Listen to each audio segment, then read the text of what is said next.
I really did enjoy Deadpool 2. I thought it was a worthy successor to the first film with some great moments and a surprising amount of heart. When I first heard about a PG-13 cut of Deadpool 2, I was just really confused. Like, why are they trying to fit Deadpool into PG-13? I went into Once Upon a Deadpool very curious and came out kind of enjoying it. Don't get me wrong, this film is still Deadpool 2, well, kind of 75% of Deadpool 2. This film intercuts between a framing device using Deadpool reading a storybook to a kidnapped Fred Savage. The rest of the film is edited down to fit the parameters of a PG-13 movie, which means that there is no blood. They even dub over some of the lines from the original film. There is bleeping of some words and even censoring of some of the images. At times this felt strange, especially when it comes to the blood. It's very odd to see Deadpool kill a bunch of people with a chainsaw but not see any blood spatter at all. There are also some very obvious audio dubs that seemed very unintentionally hilarious. It felt like you're watching a movie on FX or something like that, where it's an edited down version, cut clean to be more kid friendly.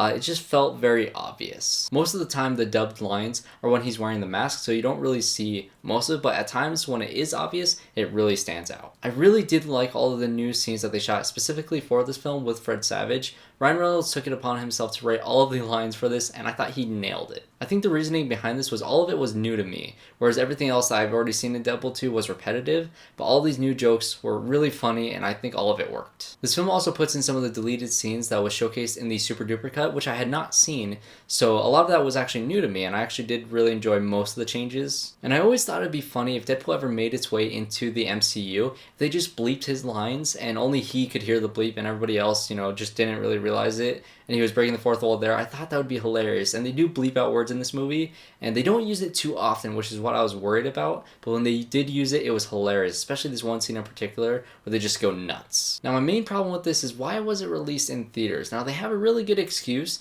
that I'll talk about in a second here, but it just really felt like it deserved to be on the Blu-ray as a bonus feature rather than a theatrical release. Now, there's no denying that this was 100% a cash grab, but they're also doing this cool thing where they're donating $1 per ticket sale to the Fudge Cancer Foundation, which was, the name was even changed to fit the childlike innocence that they're going for with this cut of the movie.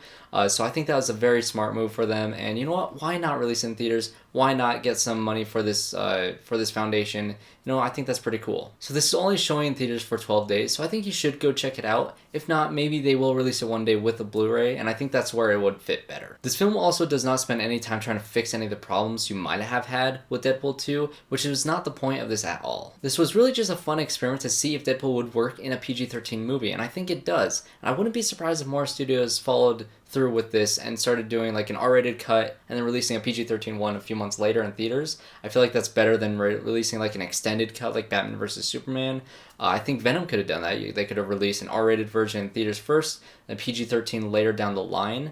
But I think for Venom it wouldn't have worked because Deadpool, you can do that. You can reference the fact that they are doing that. It is a cash grab. So I think this is the only movie that I think would really work with this type of thing, but who knows, studios might want to do this later on if this is very successful. And one more thing that I want to add before I wrap this up is there is some different post-credit scenes. One at the very, very end of the credits, they do have the same ones that they had before, which is still hilarious. Edited down a little bit, unfortunately, but I thought that was kind of funny. But there is something at the very end, along with a tribute to Stan Lee. So stick to the very end just to see that tribute, honestly. It's very good because he shot some stuff for the teaser for Deadpool 2, which I thought was really funny and is a very, very sweet just tribute to him. That'll be it for this video. Make sure you guys stay tuned on the channel to see the Talking Movies podcast along with more reviews just like this one. So subscribe to the channel. I'll see you guys all in the next review.